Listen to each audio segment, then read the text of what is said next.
Welcome to Real Life Stories on Topisco TV. This woman is sharing a story on how her husband used to disappear at night and nobody knew where exactly he used to go to.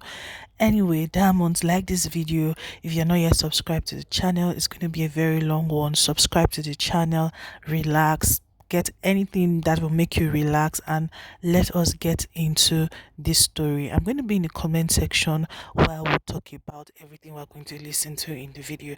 If you have stories you want to share with us, send us an email. My husband disappears exactly 1 minute to midnight every night. To where? You will be shocked when you find out, because I was just as gobsmacked. Story time. When I used to date him, I never actually stayed over at his house, so I've never actually experienced this. When we got married, the first few months was lovely. Everything was fine. Then after that, I started noticing that he wasn't there. Early hours of the morning, I would wake up to go to the toilet and he's not there. I would wake up to go get a glass of drink, he's not there. And I was wondering what was going on. One night I woke up and I saw that he wasn't there. I went round looking around the house, he wasn't there, but I noticed that the front door was left slightly open. Then I went back to bed.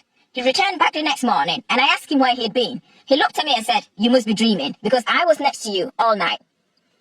I knew very well that this isn't true, because this isn't just the first time that this has happened. So I decided to investigate, because I didn't know what was going on at this point. Anyway, I pretended to be asleep. He came in, he went to bed. Exactly 1 minute to midnight, he stood up, walked straight to the door. It was as if something was controlling his body. It was as if it wasn't himself. I saw a completely different man to the man that I am married to. Anyway, I decided to follow him. He walked straight for a couple of minutes. He never looked around. He never, turned around to check. He just walked straight, as if something was carrying him and not himself. I followed him.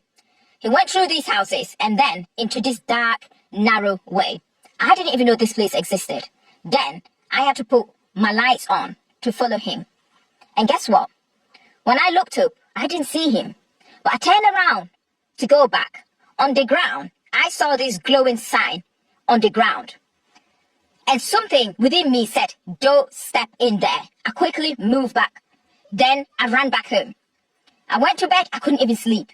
And I woke up only for him to be next to me. When I woke up in the morning, he was fast asleep. I just went down to the kitchen as usual. I stood there for hours, but this time it felt like there was certain things following me. I felt like there were people following me. You know when you sense like figures in your presence? I could hear heavy breathing. I didn't know what was going on. Then he tapped me on my shoulder as if nothing happened. He smiled and kissed me and he said good morning. I made him breakfast. We sat there and we ate. But this time it was unusual, very quiet, but he still maintained his smile. Then he asked me, "You followed me last night, didn't you?" Still smiling. At this point, I stared at him blank. I didn't even know what to say, what to do. I quickly went to the bedroom. He came in and we started chatting. He asked again, "You followed me last night, didn't you?" At this point, I just gave an excuse and I said, "I'm not well, I just need to rest." He left for work. And guess what? That night, I decided to investigate where he went, because he had disappeared. I don't know what that glow was. I didn't see any houses, nothing. But where on earth did he disappear to? I wanted to get to the bottom of what that glow was on that ground. What I saw, people, I wish I never actually went looking for him. So I decided to investigate. I wanted to know what was going on, why he was disappearing, same time every night, where he was disappearing to, where he disappeared when I saw him too. So I went to bed very, very early, more than usual. I told him I wasn't well. He followed up, but I wasn't sleeping. He read a few books and then he went to bed. I went half an hour before a minute to midnight, because I knew this is the time he leaves. So I followed the exact same path. I remembered the path like an imprint in my head. I followed the path and I got to the place he disappeared. This time it was weird. I could see a house, unusual looking house, stood in between these massive trees. Bear in mind, it wasn't there before, the night that I followed him. So I was curious, but then there was no lights, nothing. I hid next to the trees. And I waited and waited. All of a sudden, I see the curtains open. The lights turned on. So I creeped and I got closer. When I looked inside, I saw my husband sitting at the living room, comfortable, like it is his house. He's familiar with this environment. I was shocked. I didn't know why he was doing that. I didn't know what he was doing there, why he was there. But I knew I left him in bed at home. So how the hell did he get there? A few minutes later, I see this very young, beautiful girl walk in, kissed and hugged my husband. They chatted and laughed. She brought him food that I made, similar food that I make him. This is what she brought him. I was confused. At this point, I didn't even know what was going on. I didn't know who this woman was. But you know what the weird thing is that? I decided to take my phone out to record it. As I was recording, I looked, but I saw that I could see my husband, his face, everything. But the face of that woman was non-existent. There was no face. I couldn't see anything. No eyes, nothing. It was as if everything was molded like a piece of clay. People. I didn't know what was going on at this point. So I turned my phone and then I re-recorded again because I was thinking maybe something is wrong with my phone. I saw exact same thing. As I was going through the video, guess what? I looked back up. The woman was stood at the window, staring straight at me. I didn't even wait. I made a run for it. I ran as hard as I could. But guess what? I got home only to find my husband sleeping in bed like he had never even left. This even freaked me out more. And I went to bed. What happened next, people? I'm sorry to drag this, but I need to split it in 3 parts because the video is far too long. So please go to part 3 because you do not want to miss what happened next. After what I saw in that house, I decided to confront my husband because I couldn't take it any longer. I kept playing it over and over again in my head. I kept asking myself questions. Who is this woman? Why is my husband disappearing same time every night? And what is that mysterious house? What is that place? What is going on there? Is he having an affair? I don't know. I couldn't take it in anymore. I was going insane. So, at breakfast, I sat there, over and over again, playing this scenario in my head. Then I dropped a bombshell. I asked him, I said, where do you disappear to every night? He looked at me, and he said, so you know. Which I'm even more shocked because I told him this, I asked him this, and he said I was dreaming. So now I'm thinking maybe he doesn't even know what is going on. Or maybe he's just trying to hide something. And I asked, who is that woman? That woman in that mysterious house. The woman who served you same food that I cooked for you. The woman you were laughing, smiling with, and chatting with. He sighed, with a look of confusion, pain in his face.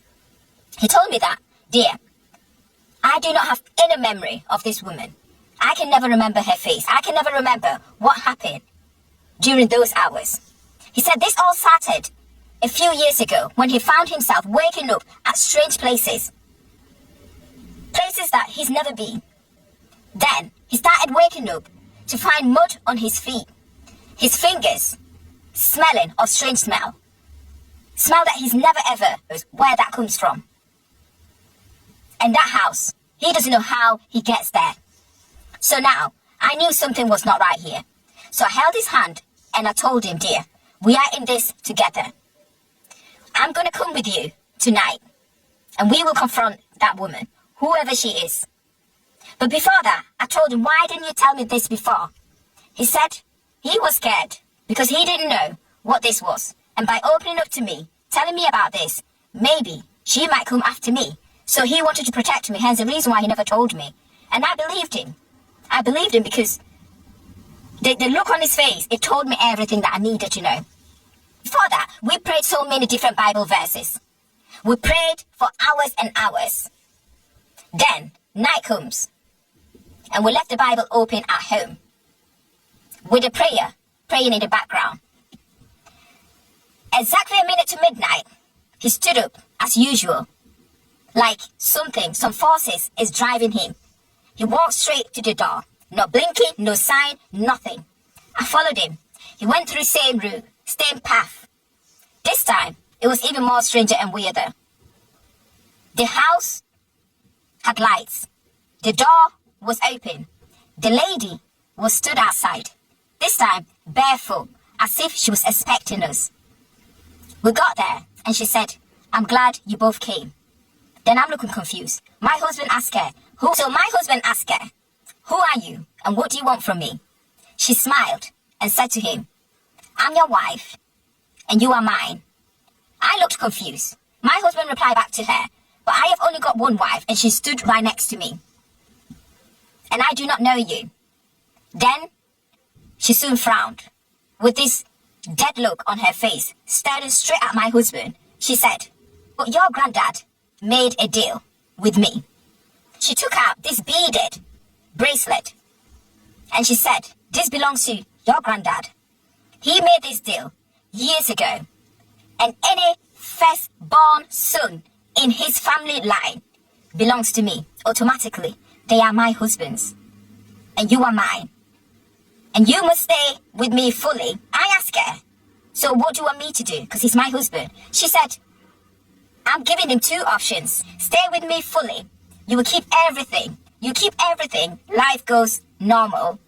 Or go with your wife, but I take something, a part of you, to keep forever.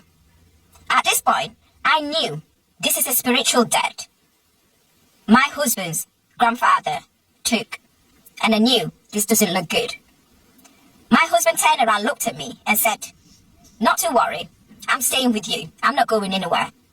The woman looked angry. She let out this scream, and she pointed her hand towards my husband. All of a sudden, the whole place went even darker, very cold. It had this feeling to the whole place. My husband started to scream, scratching his head, covering his ears, rolling on the ground. I kept holding and calling his name, but he didn't respond. All of a sudden, it went quiet. He stood there as if he's a little boy, someone who's lost his memory, someone who doesn't know where he is. Then he looked at me and he said, who are you? Why do you look so sad? Have you been crying? At this point, I couldn't control myself, but I didn't want to see him cry. So, I told him I'm okay, I'm your wife, but he looked confused. He said, but I don't know you. When I looked up, the woman wasn't there. The house wasn't there. So now, I'm left with a husband, a man, who's confused, who's lost all his memories, who doesn't know who he is, neither who I am. Guys, I'd like for you to comment. Let me know what you would have done if that was you in our shoe. I'm saying our shoe because we went in this together. I agreed to go with him because I'd already seen enough and I wanted answers. I wanted to set my husband free. But what would you have done if that was you in our shoe, please? I'd like for you to comment in the comment section below.